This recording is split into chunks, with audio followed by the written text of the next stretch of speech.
Pode acontecer uma descarga atmosférica, os equipamentos lá da residência se queimam e o DPS não atuou. O que houve de errado neste momento? Olá, bem-vindo! Tudo bem com você? Preparado para mais um vídeo sobre elétrica? Então, vamos lá! Nesse vídeo você vai entender tudo sobre este carinha aqui, o DPS, o dispositivo de proteção contra surtos. Você vai entender os passos necessários para você escolher, dimensionar e instalar um DPS para você não ter dor de cabeça, para ele funcionar da maneira correta, porque pode acontecer do profissional instalar esse dispositivo e ele não atuar. Pode acontecer uma descarga atmosférica, os equipamentos lá da residência se queimam e o DPS não atuou. O que houve de errado neste momento? Mas depois dessa aula você não vai ter mais dúvidas em como instalar, em como dimensionar um DPS. Mas antes de tudo, me chamo Fernando, sou engenheiro eletricista, especialista em instalações elétricas e ajudo pessoas comuns a se tornarem eletricistas de alta performance. Esse dispositivo ele é de extrema importância nas instalações elétricas. O preço dele não se compara com a falta que esse dispositivo pode fazer. Por exemplo, você tem lá na tua residência ou no teu cliente um eletrodoméstico bem caro, por exemplo, uma geladeira.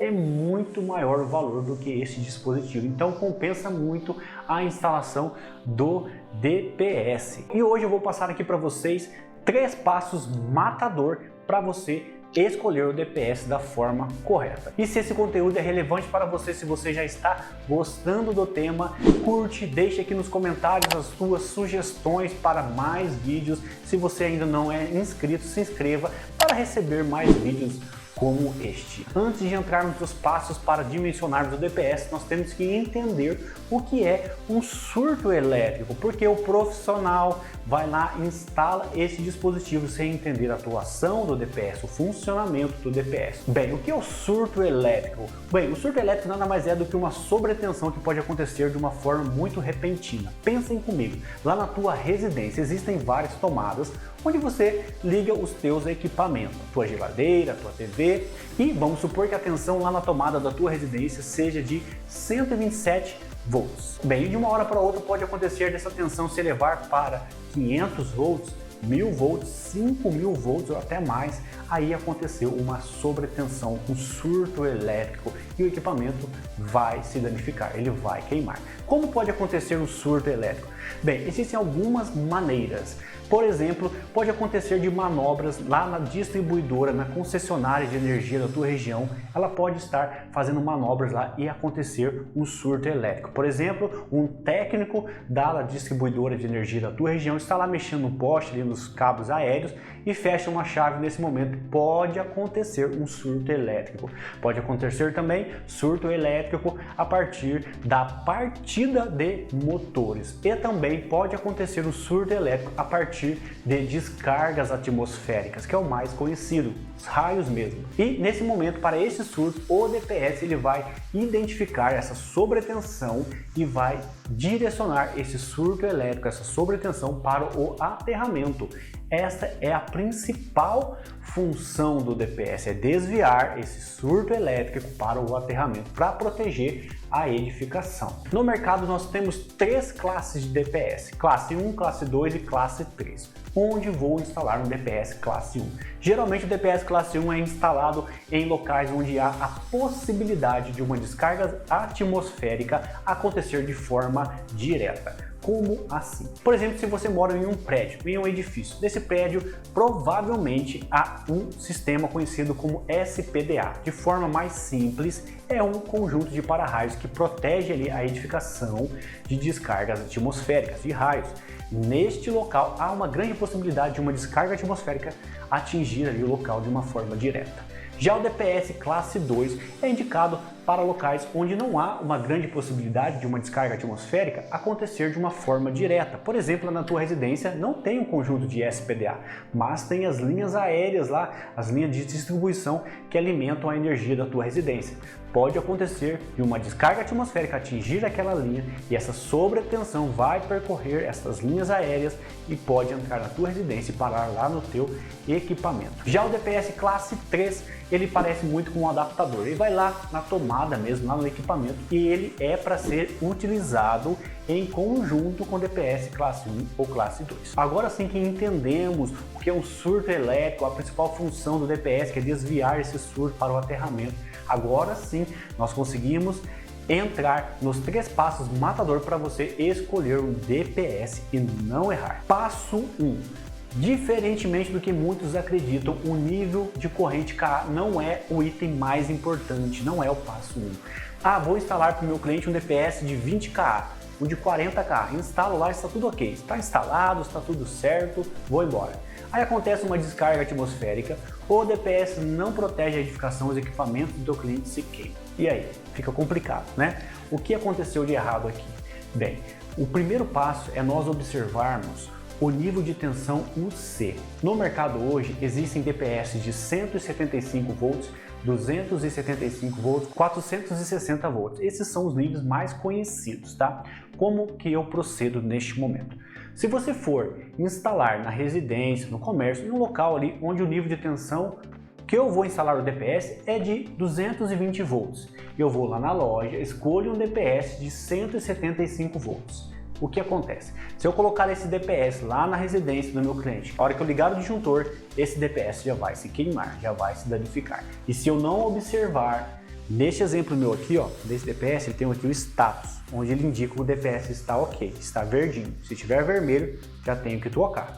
E se eu não observar que o meu DPS queimou, vou deixar lá, meu cliente vai achar que vai estar protegido, vai acontecer uma descarga atmosférica, o DPS não protegeu, porque ele já está danificado.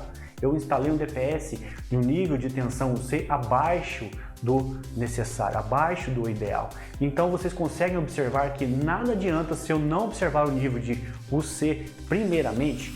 Então, em um local onde a tensão é de 127, ali o local onde eu vou instalar o DPS, eu posso colocar lá um DPS de 175 volts.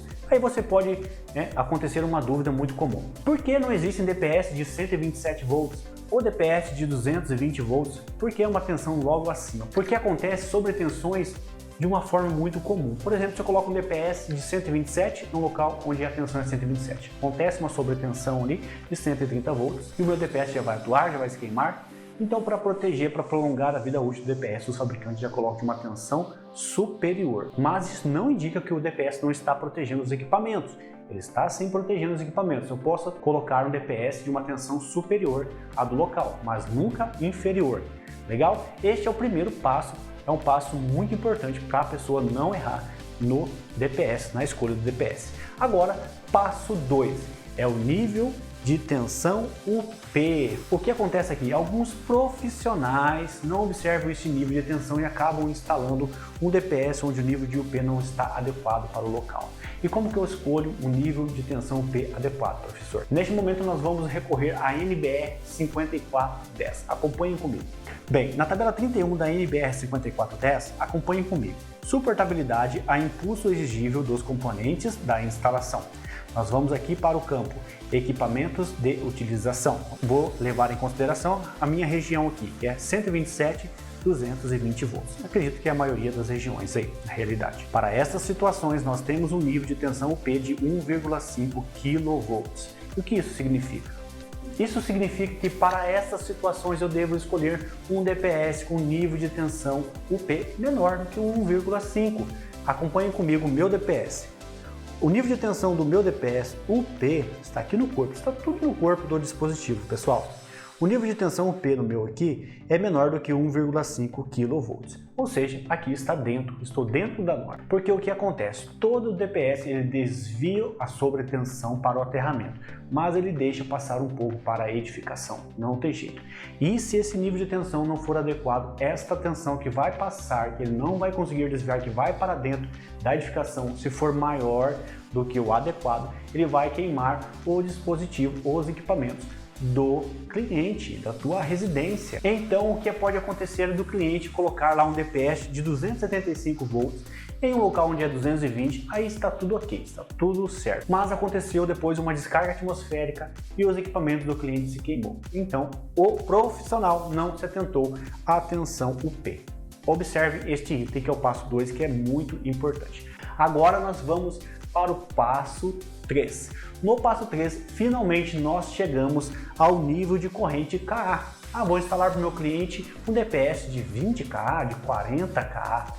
Importante aqui, pessoal, acompanhe comigo no corpo do dispositivo. No DPS tipo 2, nós temos dois níveis de corrente, IN e I máxima. IN, no meu aqui está de 10 KA. De até 10 KA, o meu dispositivo ele pode funcionar, ele vai atuar de 15 a 20 vezes ali, tá? A depender da marca. Agora, I máxima, que é a máxima desse dispositivo, no meu caso aqui é de 20 KA, que é a máxima desse dispositivo, a depender da marca, ele vai atuar aí de 1 ou 2 vezes no máximo. Essas são informações que estão ligadas à vida útil do dispositivo. Mas então, professor, quando eu vou instalar um DPS de 20, de 40K, bem, nesse momento eu acostumo dar um norte para os meus alunos. Se você for instalar um DPS em áreas urbanas, ou seja, em áreas onde existem muitos prédios, muitos edifícios, ou seja, locais onde há muitos sistemas de SPDA para raio, para esses locais você pode colocar um DPS de 8 a 20K. Boas práticas colocar no mínimo de um DPS de 20K, porque o preço não muda muito, é boas práticas. Agora, se você for colocar um DPS lá em bairros, né, onde não há muitos edifícios, você pode colocar um DPS de 20 a 40K. Sempre coloque um valor acima. Já se você for colocar um DPS em áreas urbanas, sítios, fazendas, quanto maior o valor do DPS, melhor, tá? 60 aí, 100 para cima, legal? Por quê? No DPS, diferentemente do disjuntor, não há um sobredimensionamento. Para você entender bem, eu tenho lá um disjuntor de 100 amperes. Ele está alimentando cabos de 2,5. Se acontece um curto-circuito, uma sobrecarga, esses cabos eles vão derreter. Pode acontecer até incêndio e o disjuntor não vai atuar porque ele está sobredimensionado. Já no DPS isso não acontece. Você pode colocar DPS de 60, de 40K lá na tua residência. Quanto maior o valor, melhor. Vamos supor que você colocou um DPS lá na tua residência de 40K e aconteceu uma descarga atmosférica na casa dos 5K, ou seja, 5.000 volts. Ele vai ter a capacidade de proteger a edificação, né? Porque ele é de 40 e a descarga atmosférica foi de 5.000 e também você garante um DPS com uma vida útil maior.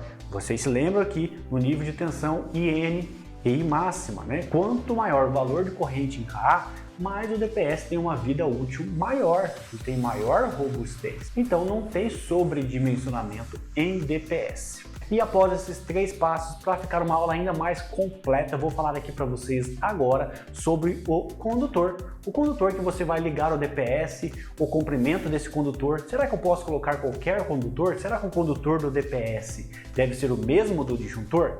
Vamos lá. Diferentemente do que muitos acreditam, o condutor do DPS não precisa ter a mesma seção nominal do condutor do disjuntor. Por exemplo, no meu circuito, o meu disjuntor está sendo alimentado por um cabo de 100 mm quadrado. E agora, eu vou colocar um cabo de 100 mm neste DPS também? Que jeito? Fica complicado. Então não é bem assim. Vamos seguir na NBR 5410 para vocês entenderem bem. Acompanhem comigo o item que fala sobre esta questão. O item 6.3.5.2.9. Esse item ele traz aqui a seção nominal do condutor para o DPS. Eu já trago aqui para vocês de uma maneira resumida, tudo certo.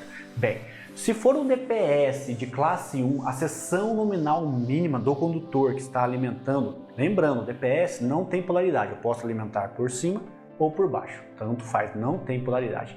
Se for um DPS classe 1, a seção nominal mínima do condutor deve ser de 16 mm quadrados. E já se for um DPS classe 2, que é o nosso caso, pode ser um condutor de seção mínima de 4 mm quadrados, tá? Um condutor que chega no DPS e que vai lá para o barramento de proteção, barramento de aterramento, tá? Esse condutor deve ter seção mínima de 4 mm quadrados se for DPS classe 2. E o comprimento desse condutor, a norma fala alguma coisa? Fala assim. Já trago aqui para vocês tudo mastigadinho. A norma fala o seguinte: o comprimento do cabo que está chegando, mas o que está saindo lá para o barramento não pode ultrapassar 50 centímetros. Então, por exemplo, eu tenho esse DPS lá no quadro. O cabo que está chegando pode ser por cima ou por baixo, mas o que está saindo não pode ultrapassar 50 centímetros por questões de indutância. É muito difícil passar se o quadro for muito grande, né? Mas esta é também uma regra muito importante. E é isso, é muito simples, basta seguir esses passos que estão todos resumidos aqui de uma maneira bem compacta para você não se esquecer. E quando você for instalar um DPS, se surgir uma dúvida, retorne aqui este vídeo e vejam a aula para você não ter mais dúvidas. E se esse vídeo te ajudou, curte, deixa aqui nos comentários sugestões para novos vídeos. Caso você ainda não seja inscrito, se inscreva para receber mais vídeos como este. Então, espero vocês no próximo vídeo.